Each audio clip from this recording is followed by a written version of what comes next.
你知道有一门编程语言是3个程序员在等 C++ 编译的45分钟里想出来的吗？这不是开玩笑，这就是 Go 语言的由来。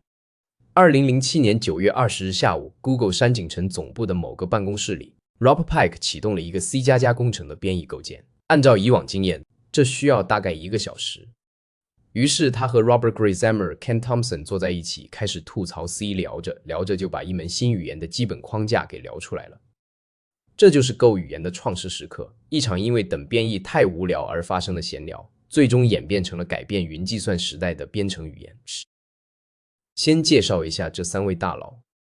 Ken Thompson 图灵奖得主， Unix 操作系统和 C 语言的联合发明人， UTF-8 编码的创始人之一。这位老爷子在1969年用1个月时间用 B 语言开发出了 Unix， 1971年和 Dennis Ritchie 一起发明了 C 语言， 1973年又用 C 语言重写了 Unix。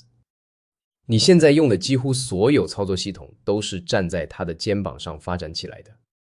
Rob Pike Unix 操作系统早期开发者之一，同样是 UTF-8 编码的创始人之一， Plan 9操作系统的领导者，还和 Ken Thompson 合著了经典的 The Unix Programming Environment。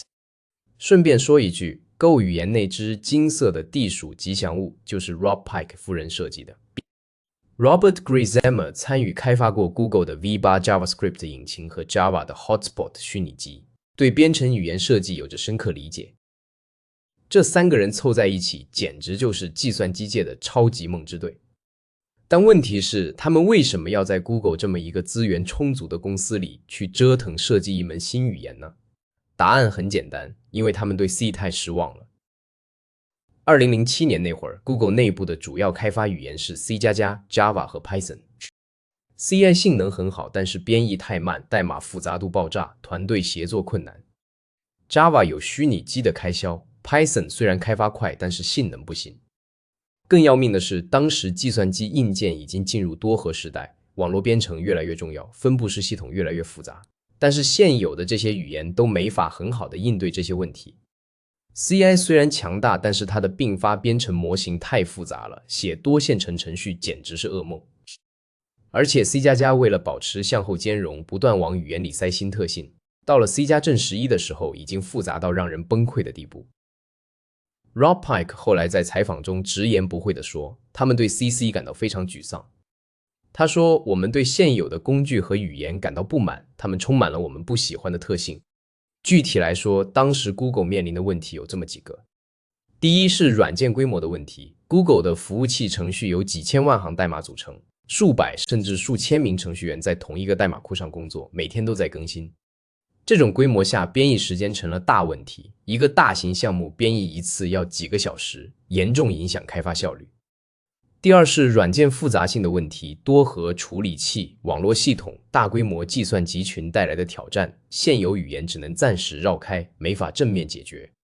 第三是依赖管理失控， CI 的头文件包含机制，导致编译依赖关系混乱，改一个文件可能要重新编译半个项目。所以那天下午的闲聊就围绕着这些问题展开了。他们想要一门什么样的语言呢？首先，编译要快 ，S 级编译完成，像脚本语言一样快速迭代。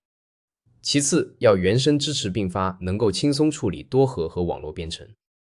第三，语法要简洁，学习曲线要平缓，不要像 CC 那样搞一堆复杂特性。第四，要有垃圾回收，程序员不用再为内存管理头疼。第五，要有强大的标准库，开箱即用，不用到处找第三方库。这些想法听起来很美好，但实现起来可不容易。不过这3位大佬不是吹的，他们真的开始动手了。2008年初 ，Ken Thompson 实现了第一版 Go 编译器，用来验证之前的设计。这个编译器先把 Go 代码转换成 C 代码，再由 C 编译器编译成2进制文件。到2008年年中，语言的第一版设计基本完成。这时候，同样在 Google 工作的 Ian Lance Taylor 为 Go 语言实现了一个 GCC 的前端，这是 Go 语言的第2个编译器。Ian 的加入让3位创始人非常振奋，因为这证明了 Go 语言的可行性。Ian 后来成为 Go 核心团队的第4位成员。2008年下半年，另一位关键人物 Russ Cox 也加入了 Go 团队，成为第5位核心成员。Russ Cox 在 Go 语言设计中展现了惊人的天赋，他利用函数类型也可以拥有自己的方法这个特性，巧妙设计出了 HTTP 包的 Handler Fonts 类型。他还提出了一些更通用的想法，比如奠定了 Go 语言 I/O 结构模型的 I/O Reader 和 I/O Writer 接口。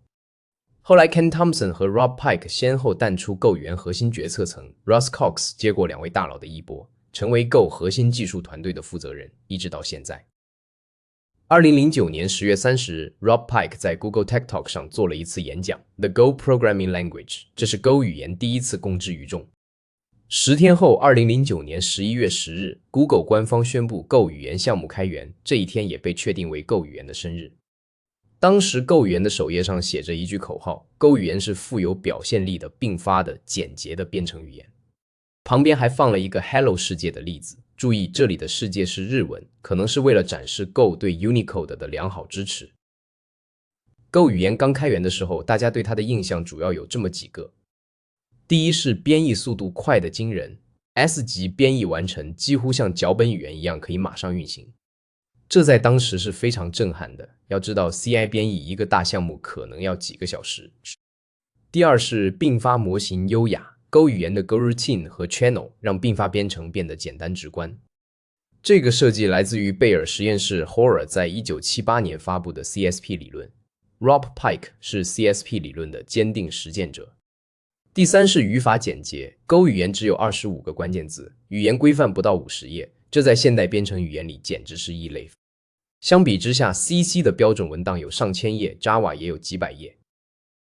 但是 Go 语言刚出来的时候，也遭遇了不少质疑和批评。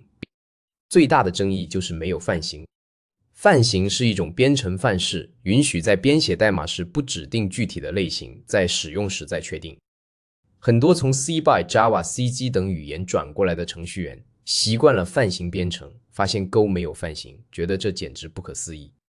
还有人批评 Go 的错误处理机制太原始，到处都是 if you're new， 代码看起来很啰嗦。也有人说 Go 的包管理太简陋，不如其他语言的包管理工具好用。面对这些批评 ，Go 团队的态度很明确，我们知道这些问题，但是我们不着急。Rob Pike 说过一句话：设计是艺术，不是科学。Go 语言的设计哲学是少即是多，宁可语言简单一点，也不要为了满足所有人的需求而把语言搞得很复杂。至于范型 ，Go 团队表示他们在研究，但是还没找到一个既简洁又强大的设计方案，所以宁可不加，也不要加一个半吊子的范型进来。2012年3月28日 ，Go 1.0 正式发布，这是 Go 语言的第一个稳定版本。Go 1.0 的发布标志着 Go 语言从实验阶段进入了生产可用阶段。Go 团队还做出了一个重要承诺，就是 Go 1兼容性保证。简单说就是用 Go 1.0 写的代码，在以后的 Go EX 版本中都能正常编译运行，不会因为语言升级而出现兼容性问题。这个承诺对企业用户非常重要，因为没人愿意升级语言版本之后，发现原来的代码全跑不起来了。Go 1.0 发布之后 ，Go 语言开始逐渐在工业界站稳脚跟。Docker 是最早使用 Go 语言的重量级开源项目之一。2013年发布的时候，整个项目都是用 Go 写的。Docker 的成功让更多人看到了 Go 语言的潜力，原来用 Go 可以写出这么优秀的系统软件。后来 Google 又用 Go 开发了 Kubernetes 这个容器编排系统，现在已经是云原生领域的事实标准。还有以太坊的 Go 实现 Go Ethereum， 区块链领域的消息队列 NSQ， 很多知名开源项目都选择了 Go 语言。2015年8月 Go 1.5 发布，这是 Go 语言发展史上的一个重要里程碑。Go 1.5 实现了 Go 语言的自举，也就是说 Go 编译器本身是用 Go 语言写的，不再依赖 C 语言。这个版本还引入了新的垃圾回收器，大幅降低了 GC 停顿时间。从这个版本开始 ，Go 语言真正成为了一门独立自主的编程语言。2018年 ，Go 语言迎来了另一个重要变化，就是 Go Module 的引入。在 Go 1.11 之前 ，Go 语言的包管理一直是个老大难问题。GoPath 机制让很多人头疼 ，Go Module 的引入彻底解决了这个问题，提供了一套完整的依赖管理方案。虽然 Go Module 刚推出的时候也有不少问题，但是经过几个版本的迭代，到 Go 1.14 的时候 ，Go Module 已经变得非常成熟可用了。说了这么多，终于要讲到 Go 语言历史上最重大的变化了，那就是泛型。从 Go 语言诞生开始，要不要加泛型就一直是社区讨论最激烈的话题。Go 团队一直在研究，但是一直没有找到满意的设计方案。他们不想像 CI 那样搞一套超级复杂的模板系统，也不想像 Java 那样引入类型擦除和装箱拆箱的开销。他们想要的是一套既简洁又高效的泛型方案。2020年6月 ，Go 团队发布了泛型设计的草案，向社区征求反馈。这个草案经过了大量的讨论和修改，终于在2021年12月14日 Go 1.18 Beta 1版本发布，正式引入了泛型支持。2022年3月15日 Go 1.18 正式版发布，泛型终于来了。Go 团队在官方博客上说，泛型是 Go 语言开源以来最大的语法特性变化，其改动和影响都很大。Go 的泛型设计有几个关键点。第一是类型参数用方括号来表示，比如 fontsMint anyxytt， 这里的 t 就是类型参数， any 表示可以是任何类型。第二是类型约束，用接口来定义类型参数必须满足的条件，比如 comparable 表示可以进行相等比较的类型。第三是类型推断，在大多数情况下，调用泛型函数时可以省略类型参数，编译器会自动推断。泛型的引入让 Go 语言的表达能力大大增强，但同时也增加了语言的复杂度。有 Go 开发者说，学习 Go 泛型有一种二次学艺的感觉，因为泛型确实是 Go 诞生以来最复杂、最难理解的语法特性。Go 团队在 Go 1.18 的发布说明中也保留了一个权利，就是在将来的版本中可能会因为修复泛型 bug 而破坏兼容性。当然，他们也承诺会尽量减少这种破坏，但不能保证为零。这在 Go 的历史上是很罕见的，因为 Go 1兼容性保证一直是 Go 的金字招牌。咱们来聊聊 Go 语言背后的技术原理和设计哲学。首先是并发模型，这是 Go 语言最核心的特性之一。Go 语言的并发基于 CSP 理论 Communication Sequential Processes 通讯顺序进程。这个理论是贝尔实验室的 Tony Hoare 在1978年提出的。核心思想是不要通过共享内存来通信，而要通过通信来共享内存。听起来有点绕，但实际上很好理解。传统的多线程编程，多个线程访问同一块内存，需要用锁来保护，这很容易出 bug， 死锁静态条件什么的防不胜防。CSP 模型不一样，它用 channel 来在 GoRoutine 之间传递数据。GoRoutine 之间不直接共享内存，而是通过 channel 通信。这样就避免了很多并发编程的陷阱。GoRoutine 是 Go 语言中的轻量级线程，创建一个 GoRoutine 只需要几 KB 的占空间，而操作系统线程通常需要几 MB。这意味着你可以在一个程序里创建成千上万个 GoRoutine， 而不用担心资源消耗。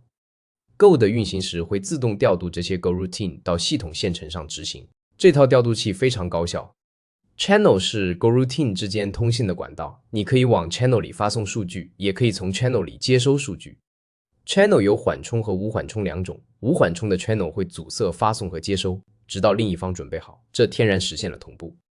缓冲的 Channel 有一个队列，可以存储一定数量的数据，只有队列满了才会阻塞发送，队列空了才会阻塞接收。其次是 Go 的编译模型。Go 是编译型语言，编译出来的是原生机器码，没有虚拟机的开销。但是 Go 的编译速度又出奇的快，这是怎么做到的？关键在于几个设计决策。第一是依赖管理 ，Go 的 import 机制非常简洁，每个包都明确列出自己依赖的包，不会像 C+ 那样通过头文件间接引入一大堆依赖。而且 Go 编译器在编译一个包的时候，只需要看它直接依赖的包的接口信息，不需要递归处理所有间接依赖。这大大减少了编译时需要处理的代码量。第二是编译单元 ，Go 的编译单元是包而不是文件。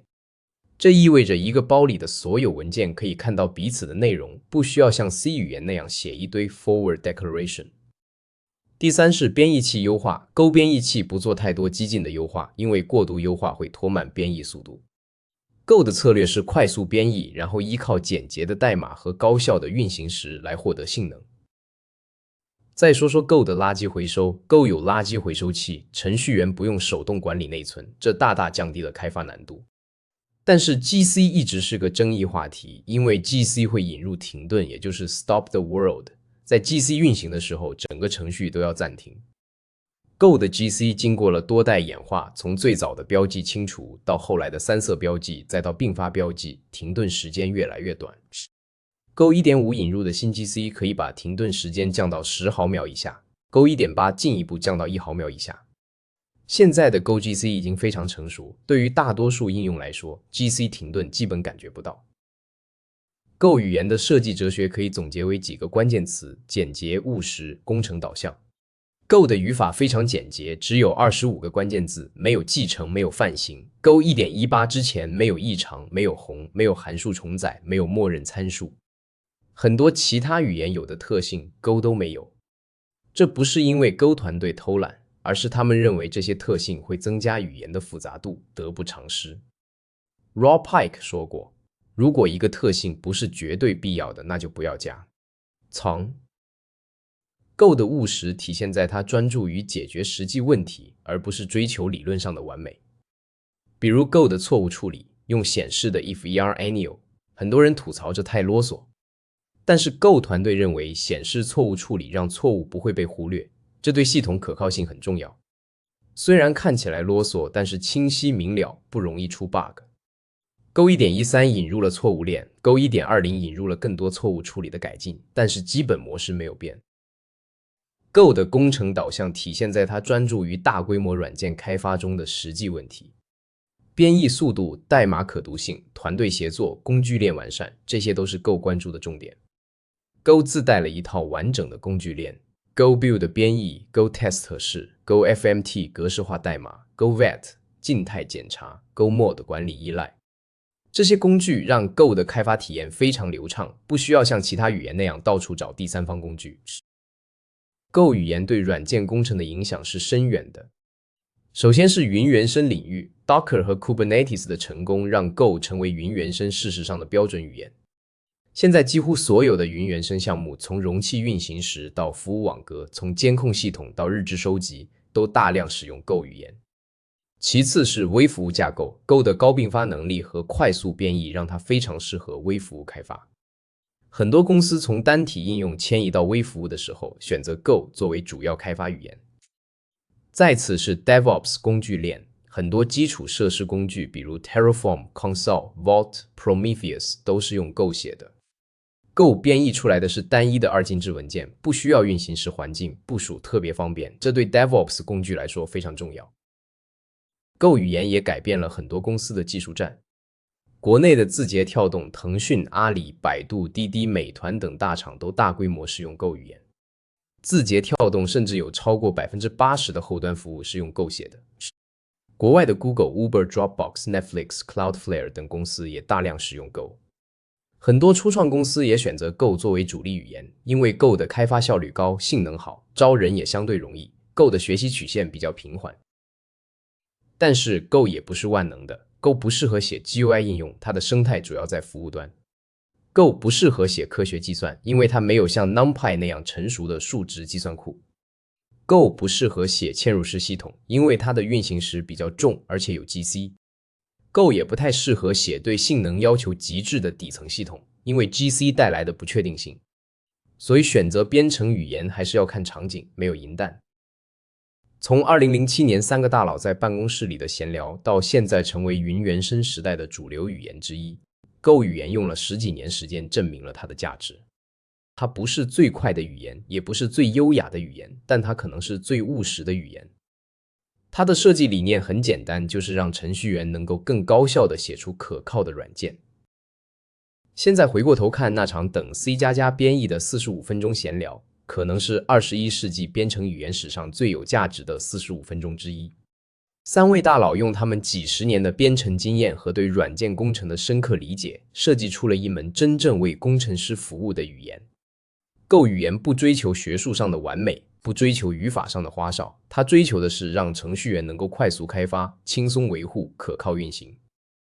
这种务实的态度也许正是 Go 能够成功的关键原因。2024年 Go 语言已经15岁了，从一个 Google 内部的20%兼职项目，到现在全球有数百万开发者使用 Go 的发展超出了很多人的预期。而 Go 语言的故事还在继续，泛型只是一个开始，未来还会有更多的演化。但不管怎么变， Go 的核心理念不会变，那就是简洁、高效、可靠。正如 Rob Pike 所说 ，Less is exponentially more， 少即是指数级的多。这就是 Go 语言的哲学，也是它能够成功